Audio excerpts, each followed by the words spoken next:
যোৱাকালি যিহেতু ছানডে আছিলে আলোকেশ আৰু মই ভাবি আছিলোঁ যে আমি দুটা ক'ৰবালৈ ওলাই যাওঁ বাট সোণাৰী ওচৰে পাজৰে যিমানখিনি ৰেষ্টুৰেণ্ট আছে গোটেইখিনি 9:30মানতে বন্ধ হৈ যায় আৰু আমি 8টামানত ফ্ৰী হওঁহে আৰু শিৱসাগৰলৈ ইমান দূৰ হৈ যায় ইমান দূৰ যাবলৈও মন নাছিলে তাৰপিছত আমি গুগলত চাৰ্চ কৰি থাকোঁতে দেখিলোঁ এখন এবি ৰিজৰ্ট চেপনত খুলিছে নতুনকৈ 6 মান্থছমান হৈছে তালৈ গৈ ইমান বেছি ভাল লাগিলে আৰু খানাবোৰ বহুত বেছি টেষ্টি আছিলে আৰু এয়া চাওক তেওঁলোকৰ এটা special dish AB special chicken কাবাব মই যোনটো দেখাই আছোঁ বহুত বেছি টেষ্টি দেখাতে টেষ্টি লাগিছে নহয় জানো আৰু আমি দুটাই বহুত বেছি এনজয় কৰিলোঁ আজি ষ্টাৰ্টাৰখিনি ইমান বেছি হেভি হৈ গ'ল আমি মেইন কোৰ্চ অৰ্ডাৰ কৰিছিলোঁ চিলি চিকেন আৰু নান সেয়া আমি পেকিং কৰি ল'লোঁ বিজি শ্বেডিউলৰ পৰা দূৰত ঘৰৰ ৰেছপনচিবিলিটিৰ পৰা দূৰত মনৰ পচন্দৰ জেগা আৰু মনৰ পচন্দৰ খানা পালে আৰু কি লাগে আৰু লগত মানুহজনটো মেইন নহয় জানো তোমাৰ নামটো কি আছিলে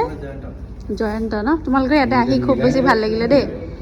এবি ৰিজৰ্টত আহি আজি বহুত ভাল লাগিলে আজি এবি ৰিজৰ্টত আহি বহুত বেছি ভাল লাগিলে ন ভাল লাগিলে অবভিয়াছলি আৰু খানাটো ৱাও আছিলে আৰু অলৰেডি মইতো খানাটো দেখাইছোৱেই ব্লগত আৰু মৰাণৰ ওচৰে পাজৰে যদি হয় আপোনালোকে ইয়ালৈ আহিব খুব বেছি ভাল পাব